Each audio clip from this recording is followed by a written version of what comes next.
Good morning, everyone. I'm Nayaswami Devi. This is Nayaswami Jyotish.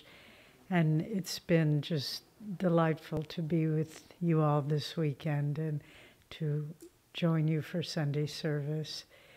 It's, one of the joys of our life.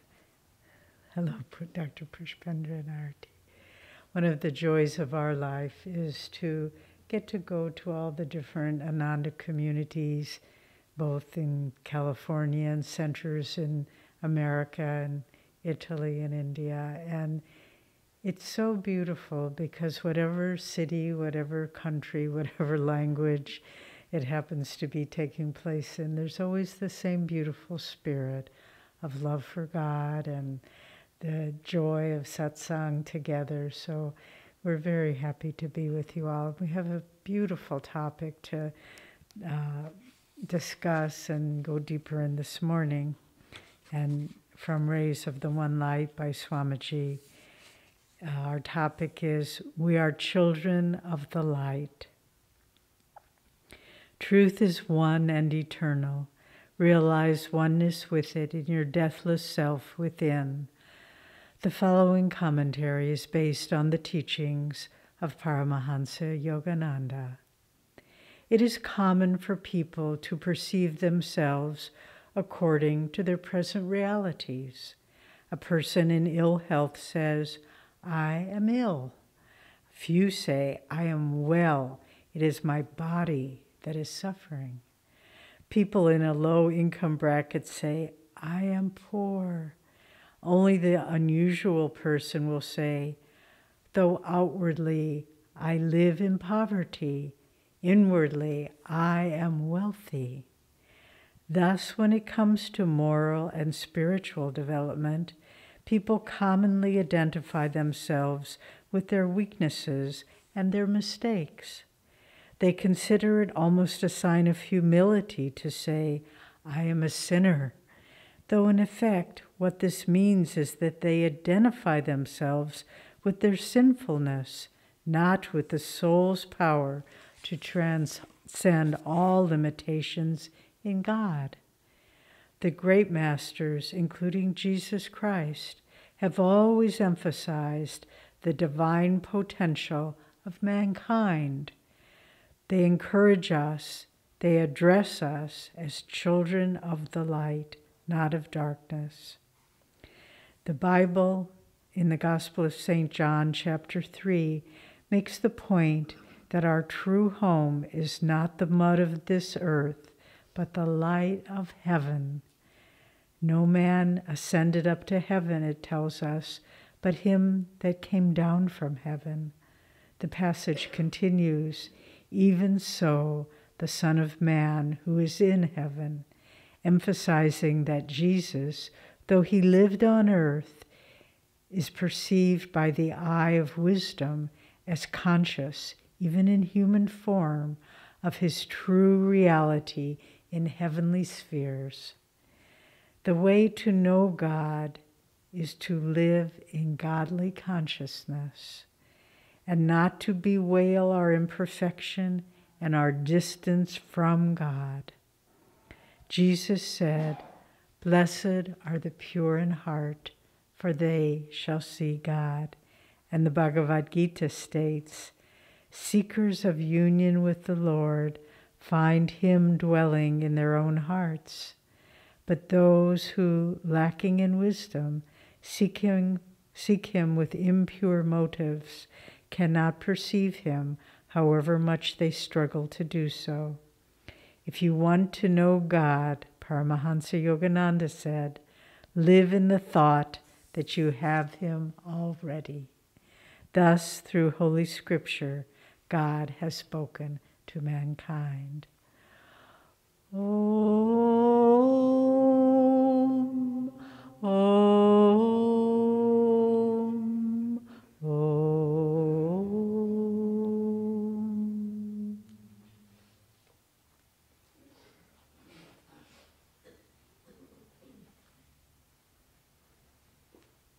Good morning, friends. I too want to echo Devi and say what a joy it is for us to be able to come and be with you all. It's we haven't been getting out that much lately, as hardly anyone in the world has been. So it's very nice to be able to come down and share this weekend together. I'll read this beautiful, these are prayer poems or prayer demands by Yogananda, and it's a very good practice to take these and read one of them every day, especially in meditation, because each one shows a different facet of our relationship with God. And by Master taking us to the height of consciousness from that of someone who knows his unity in God, by us reading that and especially repeating it, it helps to imbue that consciousness in our own minds. This is endless thrills of delight. I attuned my life with thine. Now my life has become a long, unbroken inspiration. Thy fountain of bliss refreshes and delights me night and day, whether I be wakeful, fast asleep, or dreaming fondly of thee. Oh, what has become of me? Delight on overwhelming delight, endless thrills indescribable of divine delight spray unceasingly over me. O aged nectar, wine of centuries, I found thee at last, and will taste of thy sweetness forever, forever, forever. Isn't that beautiful? Good promise for us. So both Devi and I will speak a little bit on this subject. Living in our Seattle center is a man who was born in India, Morley, for those of you who know him. And he is an absolutely fabulous storyteller. He grew up in a family of storytellers. So every evening as he was growing up, he went with his older brother to the temple where his older brother told stories from the Indian scriptures. So Morley has that imbued in his consciousness. And he just told a story, which I recommend that you hear him because he's absolutely a master storyteller. But the story is so pertinent to today's talk that I thought I would tell you the story in my own humble way. So, there are two great scriptures in India. The first is the Ramayana and then the Mahabharata. In the Ramayana, there is a war that goes on, and God in incarnate form, being Rama, is the hero of the story, one might say. But he has a helper who is the monkey god Hanuman. And Hanuman is an absolutely marvelous character. So Hanuman has all these enormous powers. He can leap, he can jump, he can become huge, he can become small, he can do anything that he wants to. So Hanuman, at the time of this story, is 3 years old. And like all 3-year-olds, he's very exuberant and probably too exuberant for his mother. And so his mother puts him outside to have some peace. Well, it's just dawn, and the sun is beginning to rise.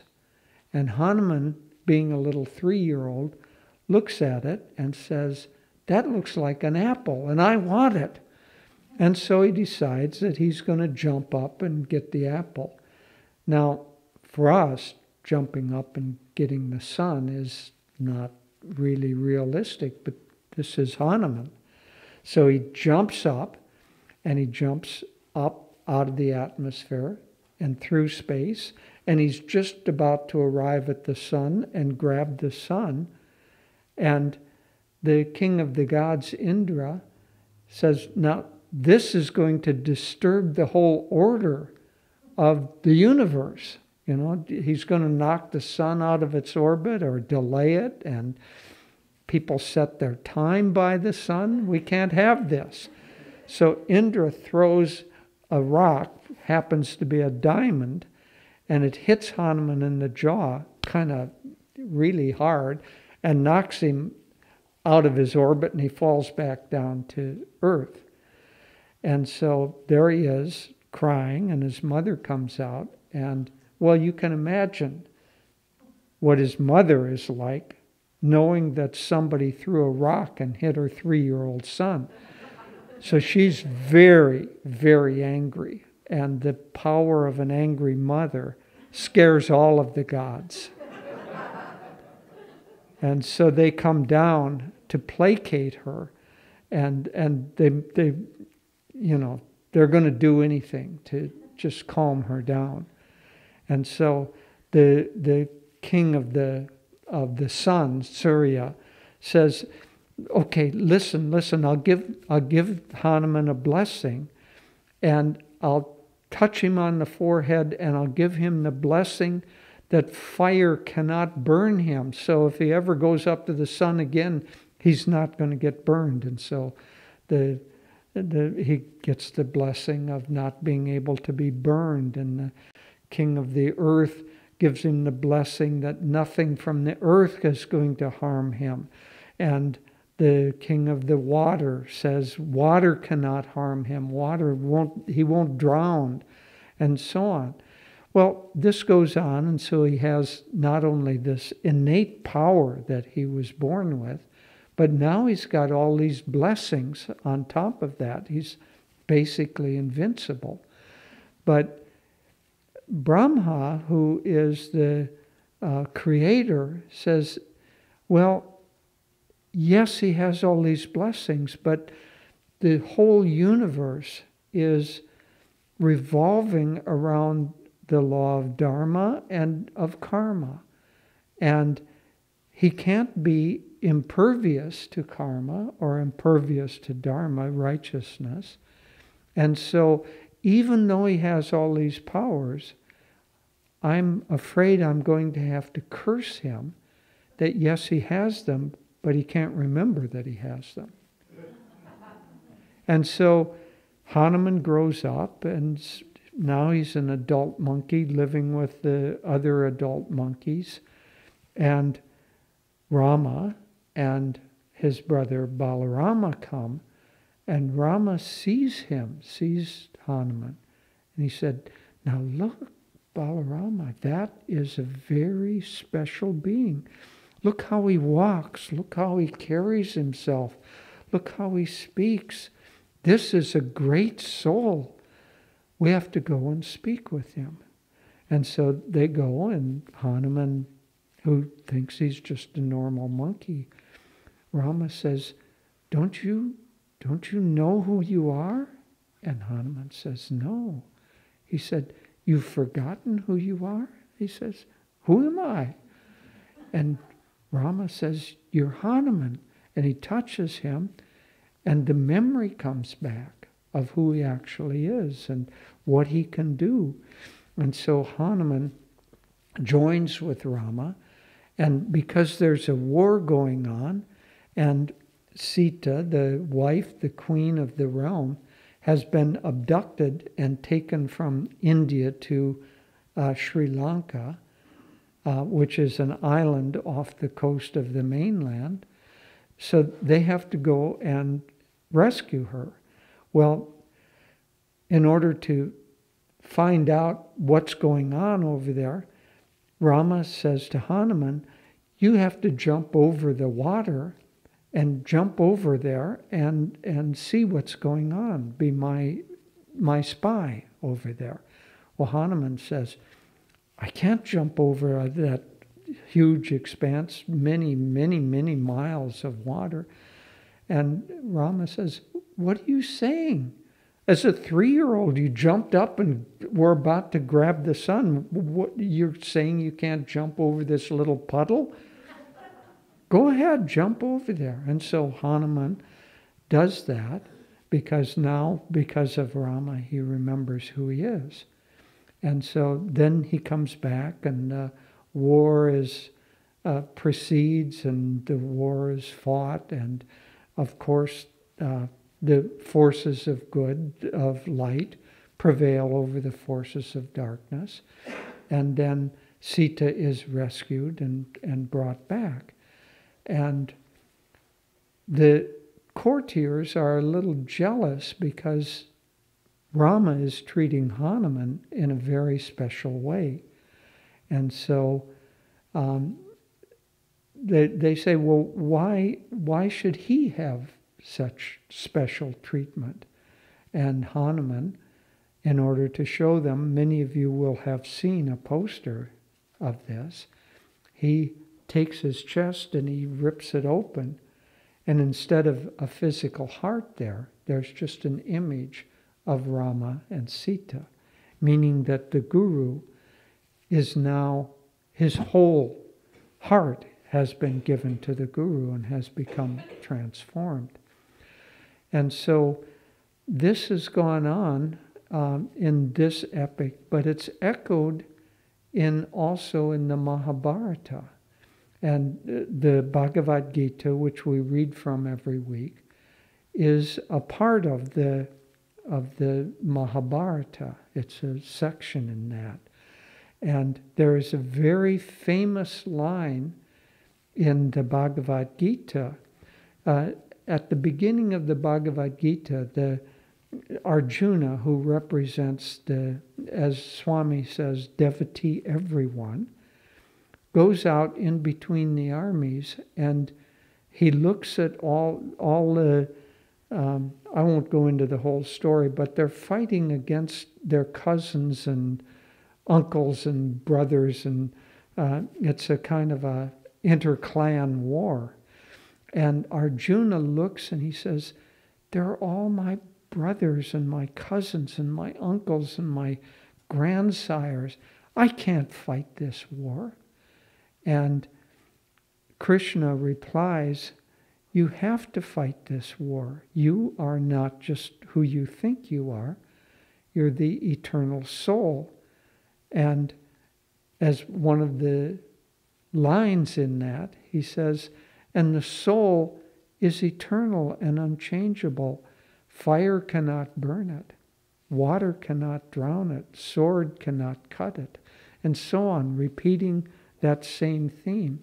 Now, what's going on in both of these scriptures applies to us today, because what it is, both of them, are an analogy of the soul. And so the soul has, from birth, all of these powers.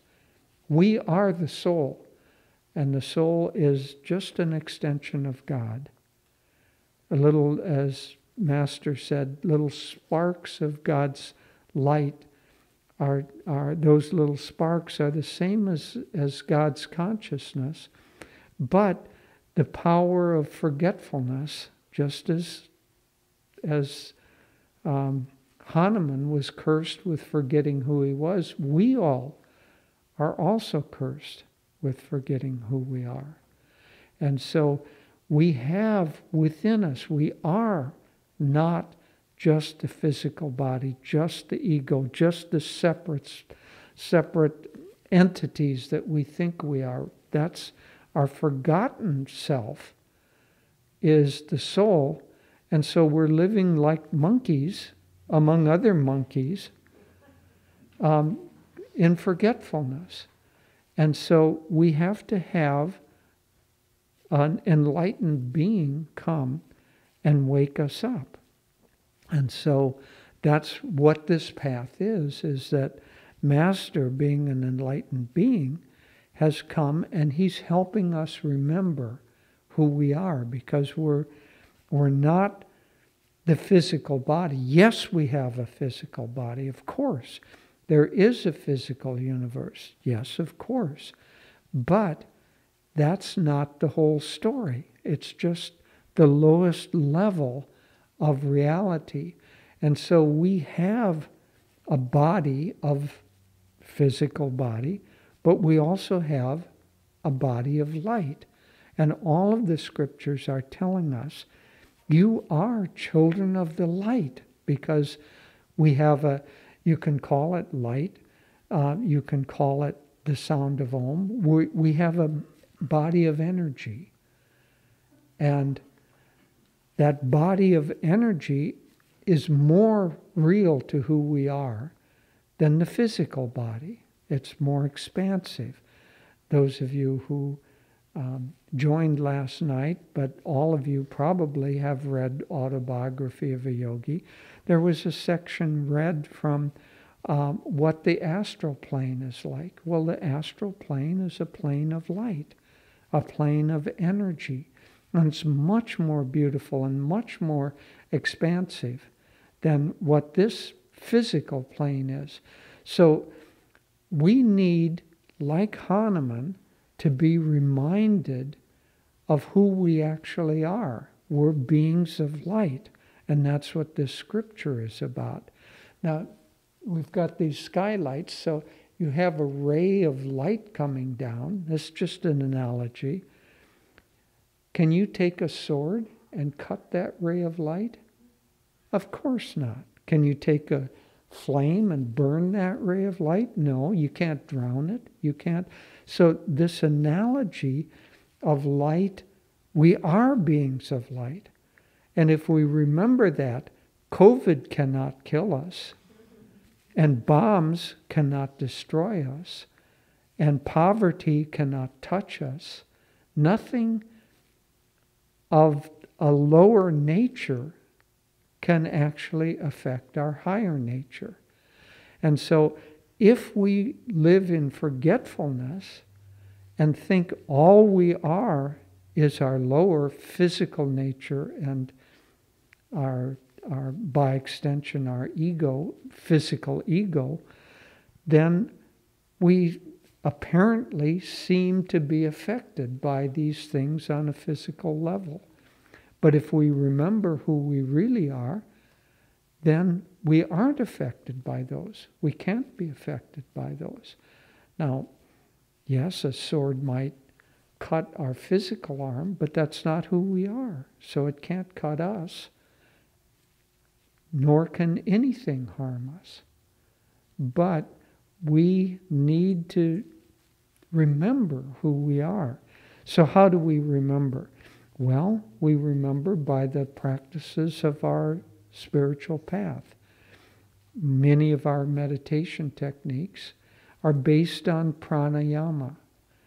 Kriya is based on prana. Prana is energy. So we're trying to awaken our understanding that we're beings of energy. When we sit to meditate, we should try to feel ourselves as energy. When we do that, like little Hanuman grown up, we now, oh yes, I remember who I was. I'm not just a monkey. I am this powerful being. In our energy body, we are powerful beings. And so sadhana helps us remember that. Reminding each other helps us remember that. And most of all, our attunement with the Guru, who has incarnated in order to remind us who we are, that we are children of the light, we are beings of light. And beyond that, we're beings of consciousness. He has come in order to remind us, to awaken us, and bless us so that we remember who we are. But it's important for us to understand that we don't have to become something that we aren't already. We already are what we're seeking to become.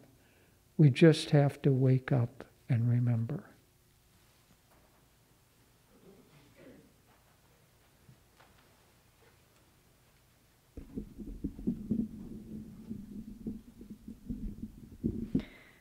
I'll also share a few thoughts with you. In some ways, our topic this morning is really among all these marvelous weekly readings that we have that Swami gave us from Rays of the One Light. In some ways, this is the most important one of all, because we need all of life, everything we do, all the effort and the successes and the failures and the yearnings and the goals and the disappointments. It's really all about one thing, and that's learning to accept that we are loved by God. No matter who we are, no matter what we do, we are the child of God, and we are profoundly loved by God. And that's the most important thing to remember. And when you think of so many episodes in Autobiography of a Yogi where Lahiri Mahasaya is inexplicably called up to the Himalayas for some job up there in the British bureaucracy. And he doesn't have much work to do, so he's wandering in the Himalayas, and he hears somewhere up above him someone calling his name. And he follows, and there's this young man standing there with reddish-colored hair, but with a strange similar resemblance to himself. And this man says to him, Lahiri, don't you remember who I am? And he said, no, sir, I have to be getting back to my job down in the city. And he said, Lahiri, and he touches him. And he remembers that this is Babaji, his lifelong, eternal guru. And he falls at his feet, and he said, Lahiri, I've been waiting for you. And here's your little meditation asana. And here's your little bowl that you ate from. Do you remember now? And the tears are pouring down his face. Yes, Master, now I remember. And again, the same story is echoed. Master is longing to find his guru from a little boy. And he goes up here and there and in the Himalayas and to this saint and that saint. And then he's living in the city, in an ashram in the city of Benares. And he is walking to do some chores, errands for the ashram.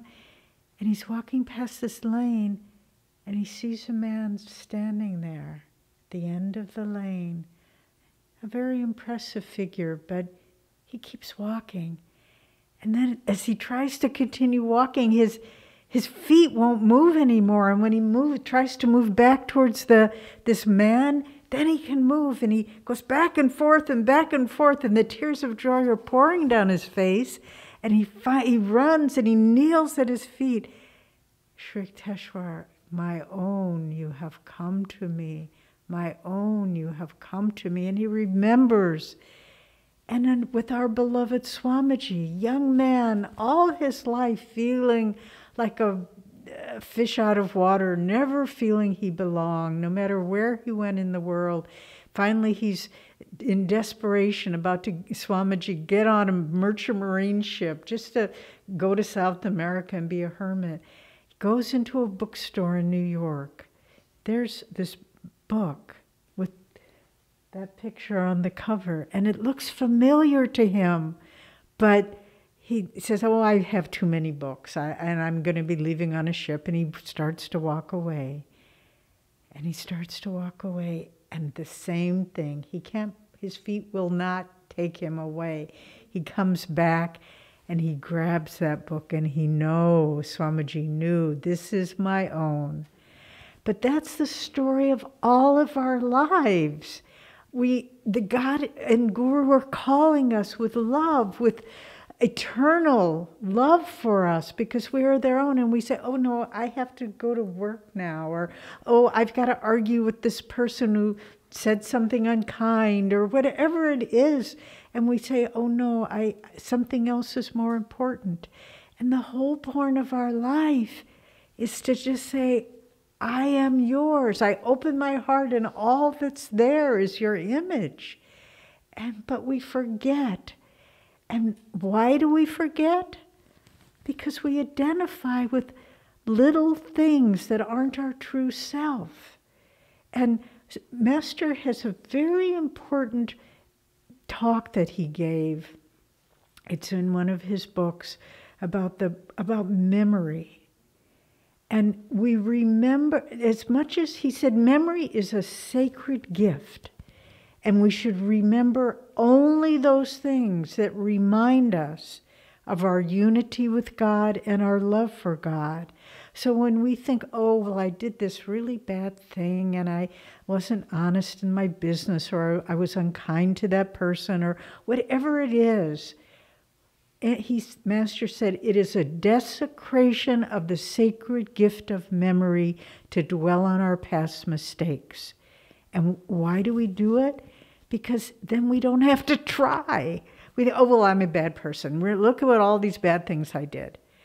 And then how can I ever try to find God because I'm a bad person? You are not a bad person. You are a child of God. And forget everything you did that wasn't in the light. Know that that was not your true self, and that you are loved by God because of the beauty of who you are. I've been practicing this whenever I start thinking, oh, you're trying to achieve oneness with God, but how can you do it? Look what a fool you were in that situation, and in that situation. And I think, no, I am simply not going to remember that. Some people say that's denial. You're denying. No, it's not. You're not denying it. You're not saying, I never cheated, I never lied. You're just saying, that happened, but it's not who I am. You don't identify with it, and you let it go. That happened, but I was in error, and I let it go. It does not define me. And the more you can do that, I have been I've been working at this myself, and it's very powerful. It's very powerful. You just say, wow, I'm free of that bad memory of that mistake I made. It's there, but it's not who I am. And then you allow yourself to think, I really am a good person. I really am sincere spiritually. I really am trying. And when we accept that, then God says, come. I've been waiting for you. That's all I've been waiting for, is for you to think you deserve it. I know, God says, I know you deserve it, but you didn't think you did. And so, my friends, let's remember those beautiful moments in our life when we felt how much God loved us. When we felt, I love you too, God. I want to be with you. I love you, Master. Maybe naughty or good, I am your child and you love me. And that simple act, honestly, I'm believing more and more with all my heart, that's what life is all about. Just to say, Lord, I know you love me, and I know you're bringing me home. The rest, it's just unimportant. And so to remember who we really are, who and what Swami would often say that. It was, when you listen to his recorded talks, it's like a reoccurring motif. He says it in so many of his talks. I don't want to convert you to anything. I just want you to remember who and what you really are. It's so simple, and it's so profound. And we have all the tools we need: meditation, devotion, service, wonderful talks, and things to read and instruct us. But we have to just say, God loves me just as I am. And because I know He loves me, I have the courage to give my life completely to His love. God bless you all.